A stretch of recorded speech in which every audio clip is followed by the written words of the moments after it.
Hello students, welcome to history section of class 9th, that is the subject SST। सभी class 9 के students का स्वागत है आपके ये हिस्ट्री सेक्शन है क्लास 9th का, जो कि पहला चैप्टर आपका आ रहा है lesson first French revolution. Students, ये चैप्टर जो कि रेवोल्यूशंस पर है, यानी कि फ्रांसीसी क्रांति, इस चैप्टर में हम जानेंगे कि आखिर वो क्या कारण थे, किस वजह से फ्रांसीसी क्रांति हुई, यानी कि क्या था, व्हाट, हाउ, ये कैसे घटना क्रांति हुई, एंड वेयर, और इन सब सवालों से जुड़े वाई।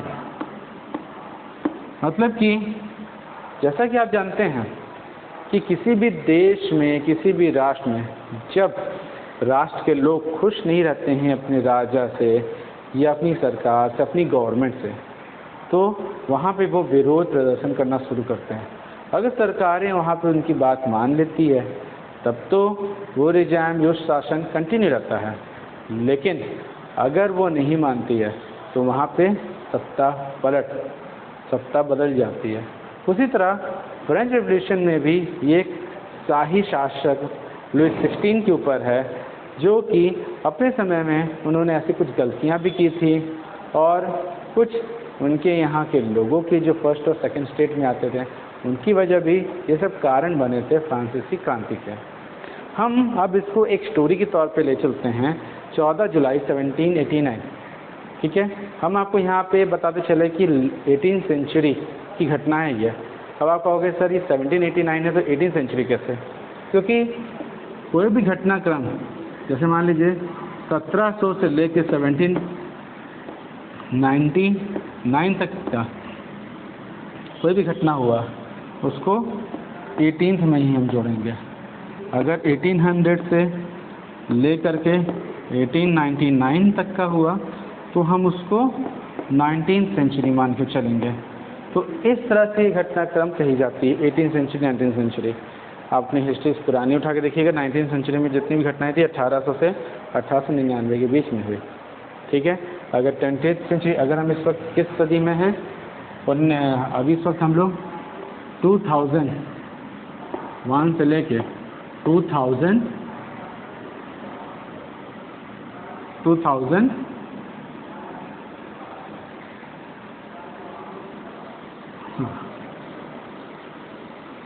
99 तक लेंगे, है ना।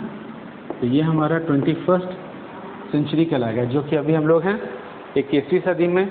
क्यों? क्योंकि हम लोग 2020 में चल रहे हैं इस वक्त, इसके बाद के 2020 में चल रहे हैं, तो हम लोग अपने आप को क्या कहते हैं, 21वीं सदी, यानी एक सदी हम लोग आगे रहते हैं।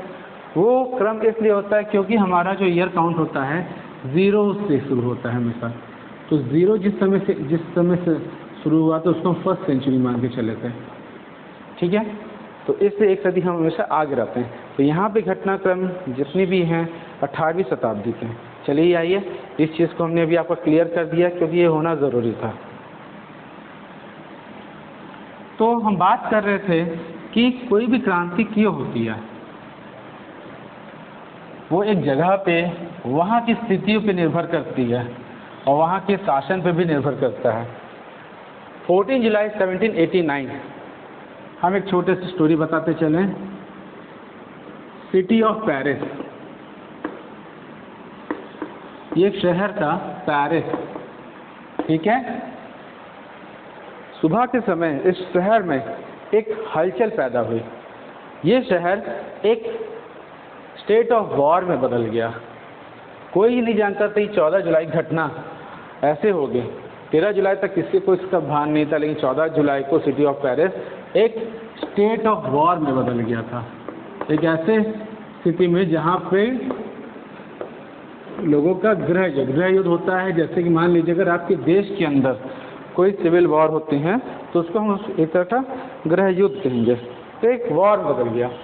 City of state of war in a war, king command हुआ क्या था, king command and ordered his troops to move into the city। राजा ने अपने आर्मी, अपनी सेना से कहा कि आप लोग शहर के अंदर कूच कर जाओ। इस आर्मी को देख करके लोगों ने रूमर्स फैला दिया, रूमर्स स्प्रेड, ये रूमर्स फैला दिया that king had ordered open fire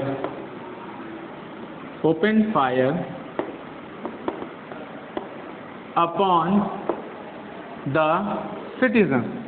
मतलब कि लोगों के अंदर ये अफवाह फैल गई, भाई राजा है उस राष्ट्र का, तो वो अपनी सेना को कहीं भी कूच करने के लिए कह सकता है, हो सकता है उस शहर की सुरक्षा के लिए या किसी और कारण से, या विदेशी ताकतों से हमला होने वाला उस कारण से।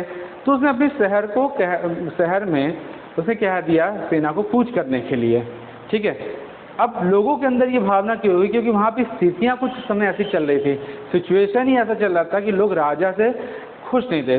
राजा की जो निरंकुश शक्ति यानी कि एक्सट्रीम पावर जो थी, तो राजा की अपने मन का करना, लोग उससे खुश नहीं थे। इस कारण राजा की जो निरंकुश शक्ति थी, लोगों को लगा कि राजा जो है अब मतलब कि आपे से बाहर हो गया है, और इसलिए उसने अपनी सेना को शहर में कूच करने के लिए कह दिया। तो लोगों ने अफवाह फैला दी कि the king had order open fire upon the citizen, ठीक है। ड्यू टू दिस, इस कारण से nearly about 7,000 men and women gathered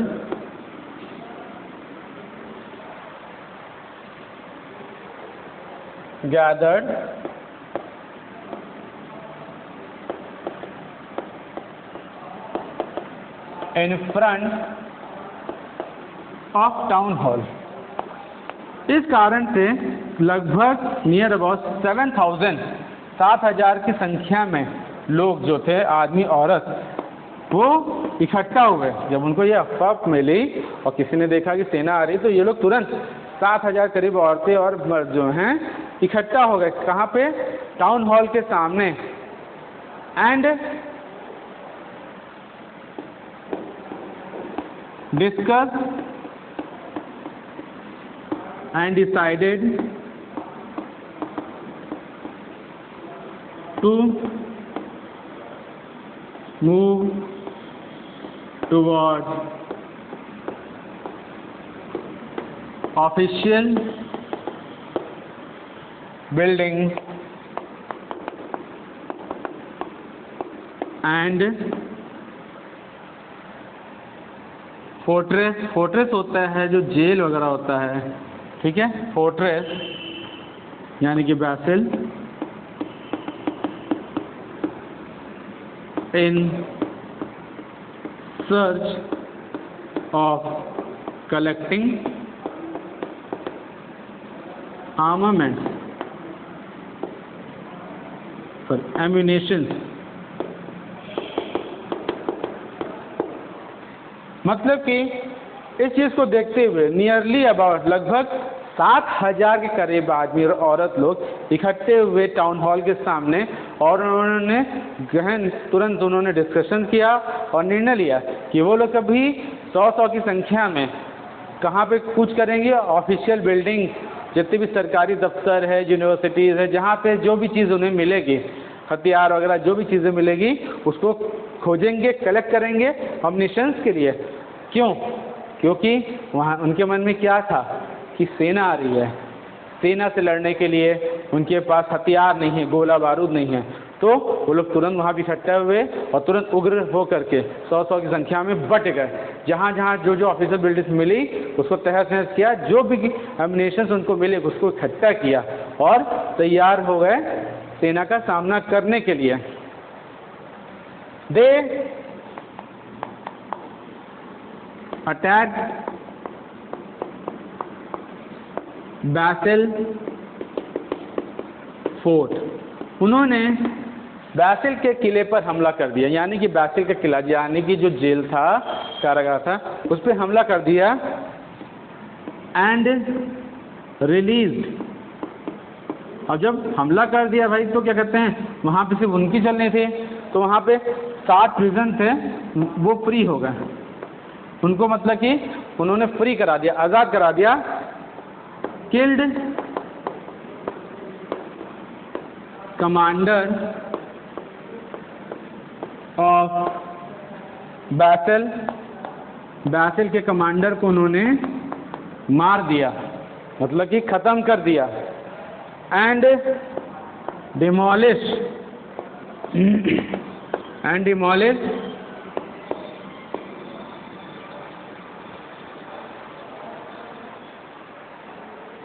demolished Basil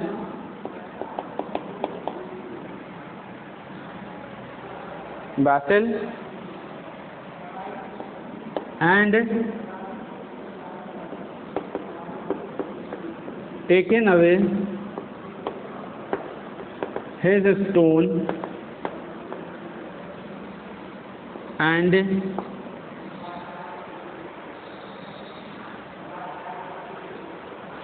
इन्होंने बैसिल के किले पे आक्रमण किया, वहाँ पे जो 60 प्रिजन थे उनको रिलीज कर दिया। कमांडर जो थे जिसने विरोध किया, वहाँ पे कुछ छोटी सी टुकड़ी थी उनके पास, उसके साथ उन्होंने विरोध किया लोगों का। लेकिन इतने बड़े जनसमूह, यानी कि अगर 150-200 की तादाद में लोग होंगे तो 40 या 30 सैनिक उसके सामने क्या करेंगे, कुछ कर नहीं सकते हैं। तो संख्या में मतलब कि जब 7000 के लोग हैं, आदमी औरत मिल करके, अगर बैसिल किले पे हमला किया उन्होंने, तो वहाँ के कमांडर चीफ को मार दिया, जब उसने विरोध किया तो मार दिया। और बैसिल को उन्होंने ध्वंस कर दिया, यानी विध्वंस कर दिया बैसिल किले का। और उसके पत्थरों को, ईंटों को, यानी स्टोन यानी ईंटों को, ब्रिक्स को वो लेते गए as a remark of souvenir, as a remark of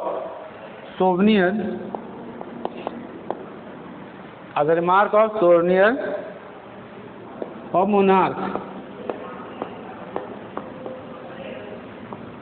of King Louis XVI। और वो लोग उस स्टोन और ब्रिक्स को उठा के ले गए, और किस लिए, क्योंकि वो एक क्या कहते हैं रिमार्क के प्रतीक चिन्ह के तौर पे, जो उन्होंने अब उस बैसिल किले पे हमला किया था उसके प्रतीक चिन्ह के तौर पे उस पत्थर को वो लोग ले गए और मार्केट में सेल कर दिया, जिससे कि उनको ये याद हमेशा रहे। क्योंकि कोई भी किला, कोई भी राजमहल वगैरह जितनी भी होती है, वो एक राजा का प्रतीक चिन्ह ही कहलाता है, ठीक है। तो अगर आपको राजा पे क्रोध करना हो या किसी चीज़ पे, जैसे कि मान लीजिए अगर आपको गुस्सा आएगा तो सामने वाले का अगर कुछ नहीं कर पाते तो आप उसकी किसी चीज़ को डैमेज करने की कोशिश करते हो, राइट। इसी तरह वहाँ पे जो मॉब था, अब राजा को तो वो कुछ कर नहीं सकते ज़्यादातर, क्योंकि राजा के पास सेना थी उसके महल में। तो राजा के प्रति विरोध जताने के लिए, राजा को दिखाने के लिए कि हम कितने उग्र हैं, उन्होंने किले पे तो हमला किया, वहाँ उसके कमांडर इन चीफ को मार दिया। मारने के बाद बैसिल किले को उसने ध्वस्त कर दिया। विध्वंस करने के बाद उसके पत्थरों के एक एक ईंटों को ले करके चले गए और वो प्रतीक चिन्ह के तौर पे, और उसे मार्केट में ले जा करके बेच दिया। इस तरह से ये वहाँ पे स्थिति पैदा हुई थी 14 जुलाई 1789 यानी कि 1789 के दिन 14 जुलाई को, जो ये सुबह हुआ, ये इंसिडेंट घटना घटी। अब हम आपको बताएंगे कि आखिर ये स्थिति पैदा क्यों हुई, आखिर लुईस XVI ने ऐसा क्या किया था कि लोग इतने उग्र हुए, ठीक है।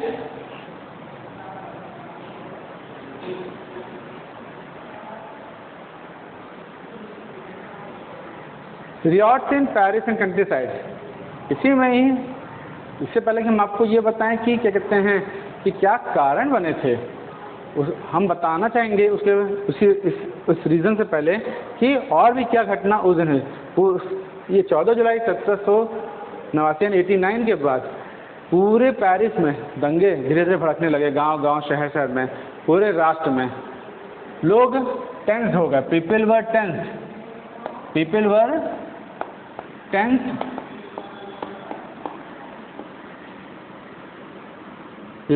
टेंस ड्यू टू unnecessary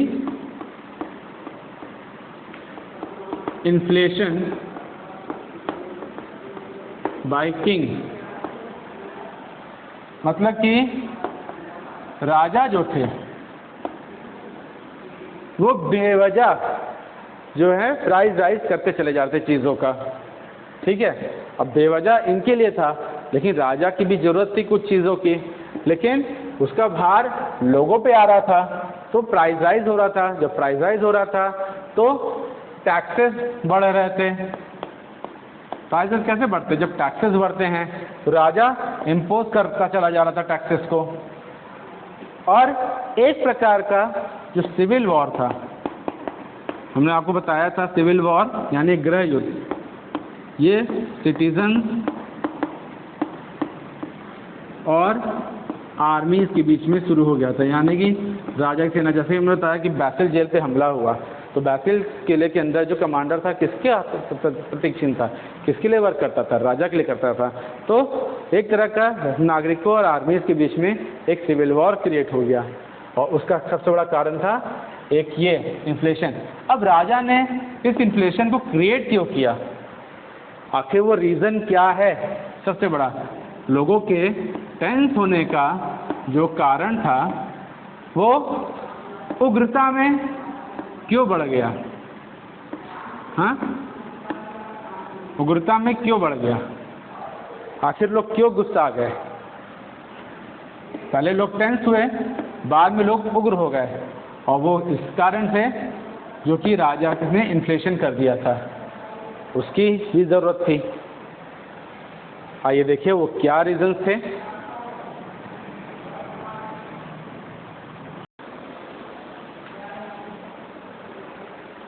ना वाई, यानी कि अब हम आते हैं उस रीज़न से, आखिर वो क्या क्या कारण थे जिसकी वजह से ये फ्रांसीसी क्रांति हुई। पहला, French society during the late 18th century. फ्रांसीसी समाज का क्या स्थिति हुआ था 18वीं शताब्दी में? हम बात करते हैं 1774 की, जब Louis 16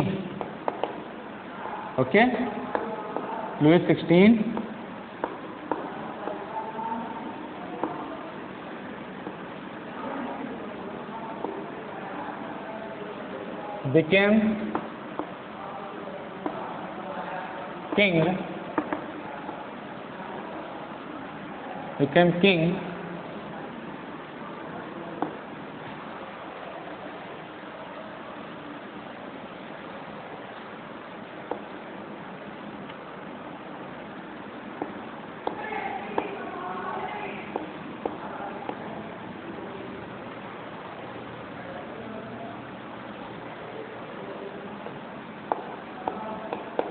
Louis XVI became king and ascended the throne at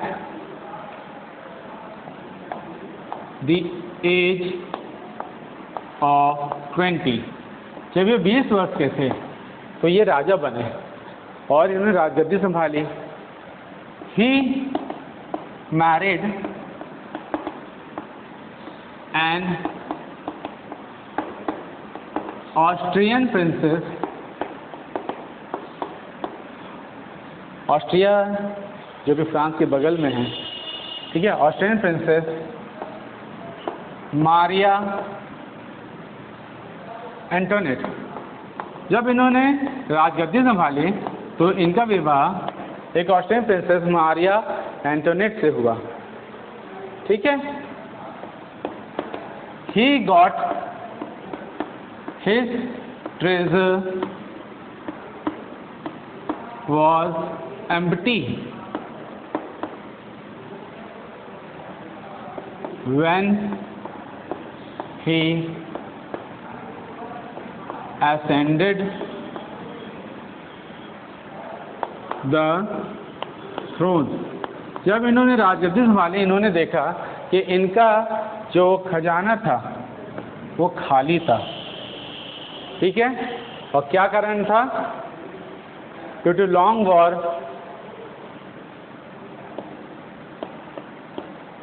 Due to long war, of France,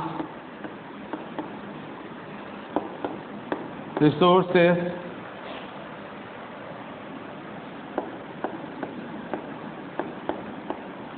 got destroyed।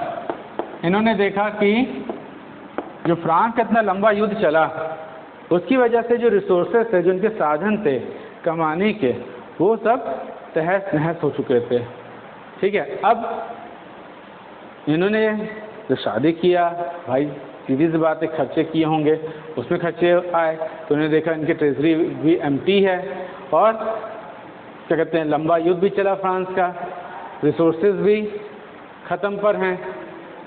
अब इनके सामने समस्या क्या थी? Maintain Versailles palace. जब राजा का कोई भी समारोह वगैरह हो तो वो राजमहल में ही होता है, तो उसका रखरखाव का खर्च भी आता है, राइट।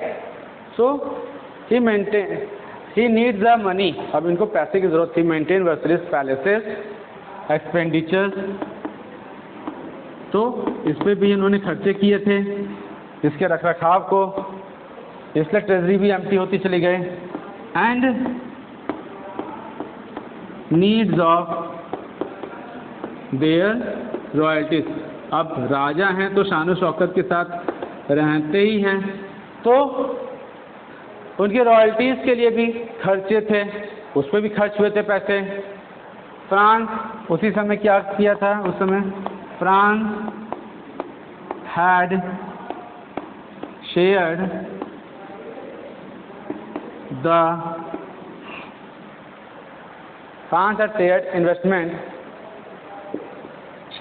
investment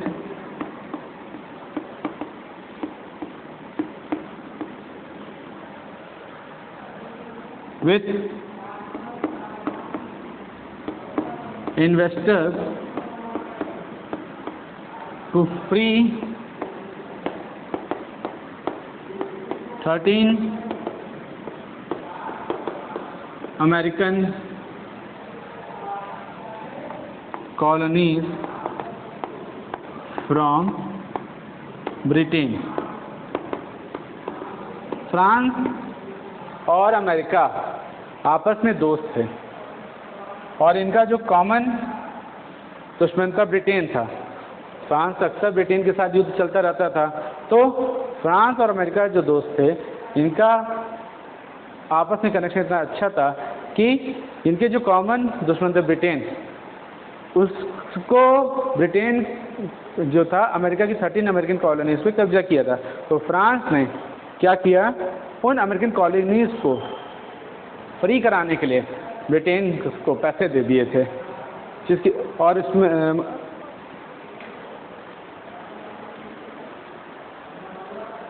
मतलब फ्रांस जो था अमेरिका का अच्छा दोस्त था, तो अमेरिका की जो 13 कॉलोनी थी जिस पर ब्रिटेन ने कब्जा किया था, उसको आज़ाद कराने के लिए वो अमेरिका के साथ ब्रिटेन का सामना कर रहा था, और उस युद्ध में अपने उसने पैसे खर्च किए, जिसकी वजह से फ्रांस पे कर्ज जो लेवरेज था, जो वहाँ के करेंसी थी लेवरेज, बिलियन लेवरेज पहले से चढ़ी हुई थी।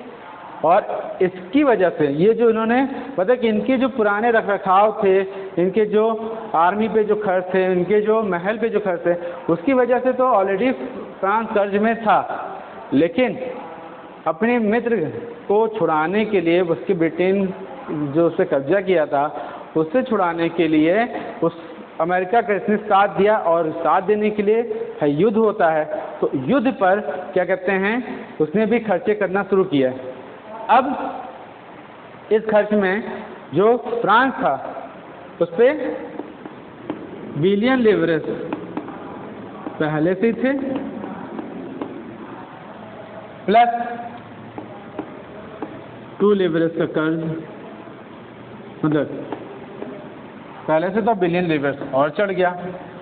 अब इस खर्च को कम करने के लिए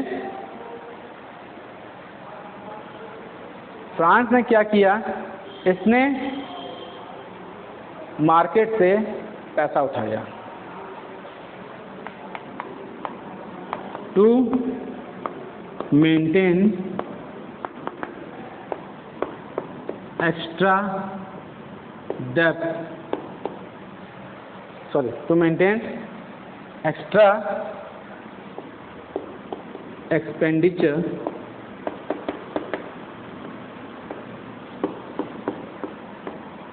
France had taken debt from rich investors,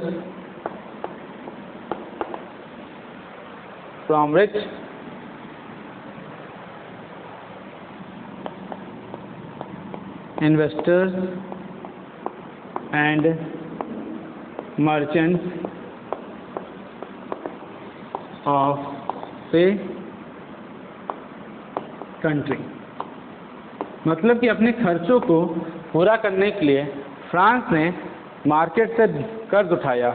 एक राष्ट्र था, जैसे मान लीजिए हमारे देश को अचानक किसी चीज़ की ज़रूरत पड़ जाएगी तो हमारी गवर्नमेंट पास अगर पैसा नहीं होगा तो वो क्या करेगा, हमारे देश के जो एंटरप्रेन्योर है यानी कि जो बड़ी बड़ी इंडस्ट्रीज़ है, टाटा, बिरला, अंबानी, इनको बुलाएगी, इनके साथ मीटिंग लेगी और इनसे कहेगी इन्वेस्टमेंट करिए। जैसे कि भी आपको उसमें पहले पता होगा कि गवर्नमेंट ने कौन सा डिफेंस चीज़ को खरीदने के लिए टाटा को प्रोजेक्ट दिया कि आप उस कंपनी के साथ मिल करके हिंदुस्तान का निर्मित ये चीज़ बनाइए जो डिफेंस के लिए काम आए। ठीक है, बिरला को उन्होंने दूसरा प्रोजेक्ट दिया कि आप उसके साथ बाहरी का विदेशी कंपनी के साथ मिल करके ये चीज़ बनाइए जो हिंदुस्तान की डिफेंस में काम आए।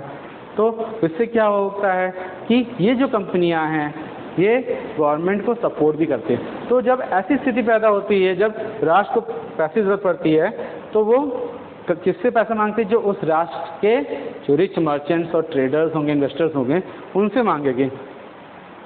और उन्होंने भी क्या कहते हैं, लेंडर्स ने भी पैसा दिया एट द रेट ऑफ 10%, यानी कि उन्होंने लेंडर्स ने पैसा दिया फ्रांस के राजा को, लेकिन 10% के ब्याज से। जाहिर सी बात है बाकियों के लिए ब्याज कम रहा होगा, ज़्यादा रहा होगा, तब सरकार ने मांगा तो उसके लिए ब्याज इतना रखी थी, क्योंकि इन्वेस्टर जब पैसा मांगते थे तो जब पैसा फ्रांस सरकार नहीं दे पाती उन्होंने इंटरेस्ट रखा कि चलिए ठीक है, तो 10% ब्याज पे उन्होंने पैसा दिया। अब यहाँ पे दिक्कत क्या होती है, दिक्कत ये होती है कि इन सभी चीज़ों को फ्रांस यानी कि उसके जो राजा हैं लुई 16 कैसे मैनेज करेंगे।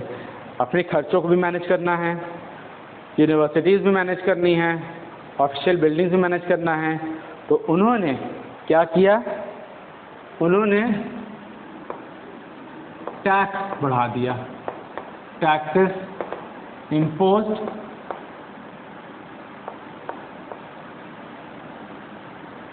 And increase. उन्होंने कुछ कर बढ़ा दिए और कुछ जो कर पहले से थे उसको इंक्रीज कर दिया, कुछ नए टैक्सेस बढ़ा दिए, इम्पोज कर दिए और कुछ करों में वृद्धि कर दी। अब जाहिर सी बात है राष्ट्र के पास पैसा नहीं है, लोगों के पास खाने के लिए पैसा नहीं है। ऐसी स्थिति में अगर क्या कहते हैं लोगों के पास कमाई नहीं है और आप उनसे कर बढ़ा दोगे तो लोग विरोध करना शुरू कर देंगे। तो ये सब भी कारण बनते हैं नागरिकों के विरोध का जिसकी वजह से कोई राष्ट्र का पतन हो सकता है। तो उन्होंने टैक्स को इम्पोज कर दिया, नए कर बना दिए और जो पहले से कर थे उसको बढ़ा दिया।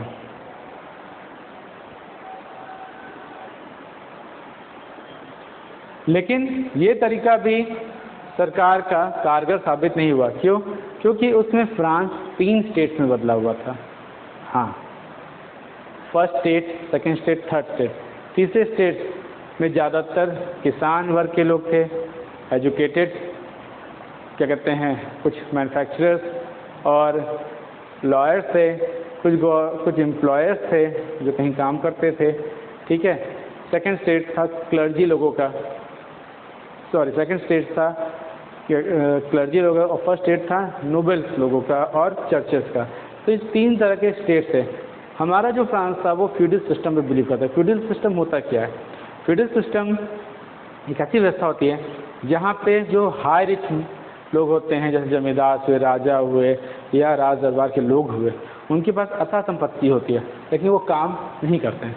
उनके पास अथाह संपत्ति होती, ज़मीन जायदाद होते हैं, पैसा होता है, तो वो दूसरे वर्ग के लोगों को, यानी कि जो कमज़ोर हैं, जिनको पैसे की ज़रूरत है, उनको हायर करते हैं। उनसे कहते हैं कि तुमको पैसा देंगे तो मेरी जगह, मेरी ज़मीन पे आके काम करो, मेरे लिए सेवा करो।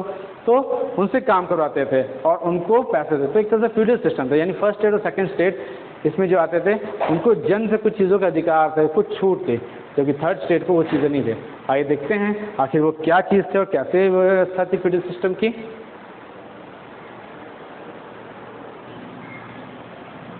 यस, आइए हम जानते हैं वो 3 स्टेट्स थे क्या। फ्यूडल सिस्टम सोसाइटी, यानी कि फ्रांस में एक फ्यूडल सिस्टम सोसाइटी थी। फ्यूडल सिस्टम होता क्या? फ्यूडल, जैसा कि हमने बताया, feudal system a system in which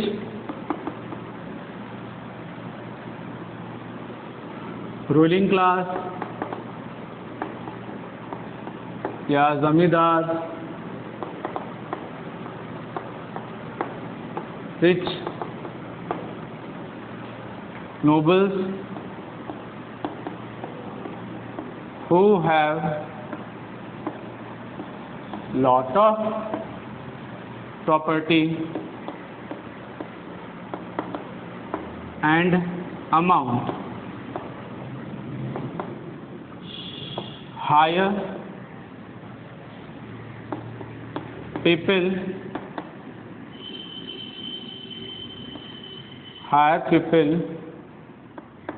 to work for them and on their field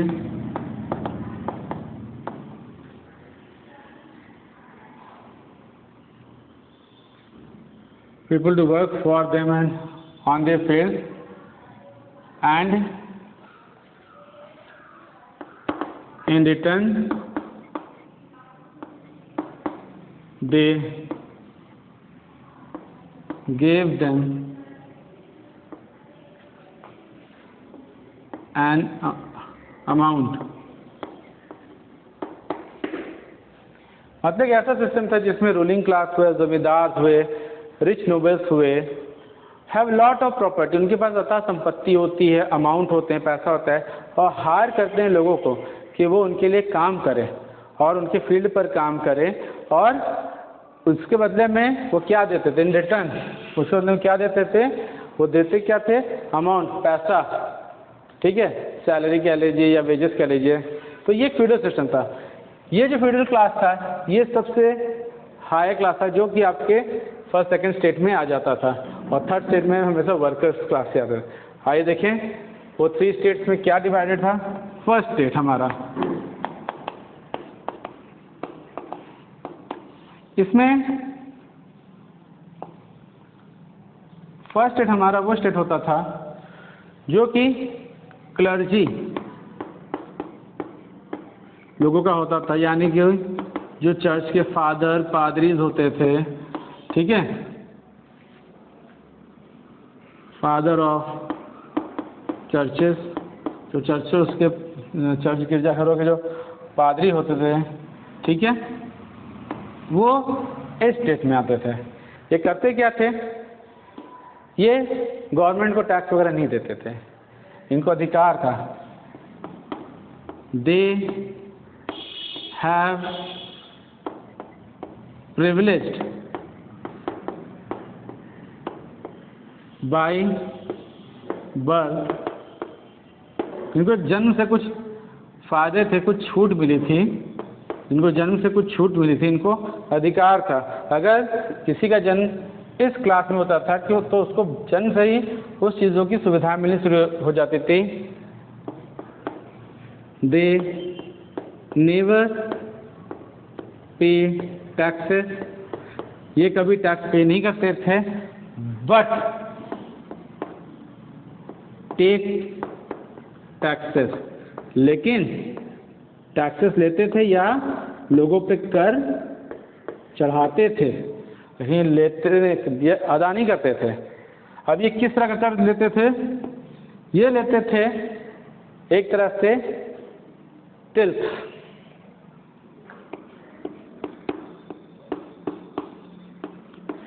टिल्स, और किससे लेते थे वो ही बताएंगे।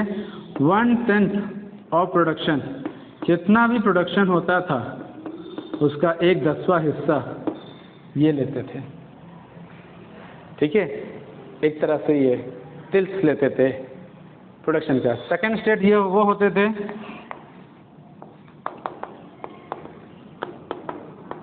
सेकंड स्टेट आते थे जिसमें हमारे नोबल्स होते थे या राजा के कोई रिश्तेदार, रिलेटिव्स ऑफ रूलिंग क्लास, ठीक है, राजा के रिश्तेदार वगैरह हुए जो शासन में हैं, लोग उनके रिश्तेदार हुए, ये सेकंड स्टेट में आते थे, ठीक है।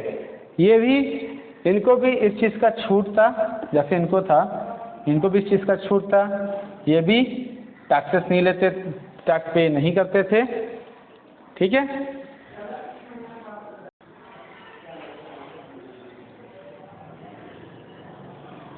अब ये इनको दो चीज़ का प्रिविलेज था, जैसे कि इस क्लास को यानी कि फर्स्ट स्टेट को प्रिविलेज था इन तीनों चीज़ का, ठीक है, लेकिन इनको जो प्रिविलेज था सिर्फ इसका और इसका था। They have privilege by birth, इनको भी कुछ सुविधाएं मिली थी, दे नेवर पे टैक्सेस। थर्ड स्टेट क्या होते थे, कौन आते थे इसमें, थर्ड स्टेट्स में, देखिए थर्ड स्टेट में हमेशा बिग बिजनेसमैन होते थे, लॉयर्स, एडवोकेट, एम्प्लॉयज, यानी कोर्ट एम्प्लॉयज की बात हम कर रहे हैं, एम्प्लॉयज, पीजेंट, फार्मर एक्सेट्रा, इस क्लास के लोग होते थे, और स्लेव्स वगैरह भी होते थे थर्ड स्टेट में। और थर्ड स्टेट की संख्या जो होती थी नियर अबाउट 70% होती थी, मतलब कि जनसंख्या में देखा जाए तो ये 70% होते, जिसमें से पीजेंट और फार्मर्स ही खुद, अगर हम 70% पॉपुलेशन कहें, अगर 30% पॉपुलेशन इनको मिला के था, 70% पॉपुलेशन थर्ड स्टेट का था, लेकिन थर्ड स्टेट में 70% के यानी कि उसमें 90%, यहाँ यूँ कह लीजिए 3/4 एक तरह से, ये 70% में थर्ड फोर्थ पार्ट जो होता था पॉपुलेशन का, ये पीजेंट्स और फार्मर्स का होता था। बाकी 1/4 बिजनेसमैन, लॉयर्स और एडवोकेट्स होते थे। तो 3/4 पॉपुलेशन जो थी इसमें पीजेंट्स और फार्मर्स की थी, ठीक है। और ये जो थे, ये दोनों मिलाकर के इनकी पॉपुलेशन भी रहती थी तो 30% मान के चलिए इतनी रहती थी। तो यही थर्ड स्टेट को टैक्स देना पड़ता था, यानी कि जो पीजेंट्स और फार्मर्स होते थे अपने प्रोडक्शन का 1/10वां हिस्सा फर्स्ट स्टेट को देते थे। ये वहाँ की फ्यूडल सिस्टम थी, ठीक है। ये स्टेट और ये स्टेट हर तरह के प्रिविलेज पाता था, जबकि थर्ड स्टेट को वो प्रिविलेजेस नहीं मिलता था। इसके अलावा एक ट्रेल करके टैक्सेस वो होते थे जो डायरेक्टली किंग के स्टेट यानी कि राजा के साम्राज्य में कलेक्ट किया जाता था, जो राजा के थ्रू कलेक्ट किया जाता था उसके लोगों के द्वारा, मतलब कि जो उसके एम्प्लॉयज थे वो कलेक्ट करते थे ट्रेल के तौर पे, ठीक है। और ये जो टैक्सेस होते थे ये चेंजेबल रहते थे, इसको चेंज किया जा सकता था कभी भी। तो डायरेक्टली किंग स्टेट कलेक्ट मतलब कि ये टैक्सेस भी थर्ड स्टेट पर ही दबाव बनाता था, ये भी थर्ड स्टेट को ही देना पड़ता था, ठीक है, ट्रेल को। इसके बाद जितने भी इनडायरेक्ट टैक्सेस होते थे, इनडायरेक्ट टैक्सेस वो होते हैं जो तरह तरह के फूड प्रोडक्ट्स पे लगते हैं। जैसे मान लीजिए आप आज कुछ खाना खाने गए या खाना छोड़ दीजिए, आपके रोज़ सामान आता है, ठीक है, सपोज कीजिए नमक आता है, नमक पे आप सेल्स टैक्स देते हो, लेकिन आपको पता नहीं है वो इनडायरेक्टली है। कैसे? आप उसमें देखिएगा आपको सेल्स टैक्स कितना देना पड़ता है, 0.01% समथिंग कुछ होता है, बाकी उसमें प्राइस इंक्लूड करके सेल्स टैक्स लगता है। अगर प्राइस में सेल्स टैक्स देते तो आपने इनडायरेक्टली वो टैक्स पे कर दिया, ठीक है। ये 1 पैसा 2 पैसा आता है, आप जाओगे गवर्नमेंट को तो देने तो जाओगे नहीं, तो वो इनडायरेक्टली जाके वो अपने फूड प्रोडक्ट वगैरह या कोई भी प्रोडक्ट खरीदा उसमें आप दे देते। तो इसके अलावा इनडायरेक्ट टैक्सेस भी लोगों को पे करने पड़ते थे। तो ये था फ्रांस का डिवीज़न जो 3 स्टेट्स का, इस तरह से क्या कहते हैं, तीनों स्टेट्स क्लास के थे, ठीक है। नेक्स्ट वीडियो में हम आपको बताएंगे आखिर कैसे इनका जो सर्वाइव था, मतलब कि क्राइसिस हुए। इस वीडियो के आगे हम बताएंगे कि मतलब कि वो क्या क्या रीज़न थे जिसके कारण से क्राइसिस बने फ्रेंच रिवॉल्यूशन के। Okay, till then have a good day.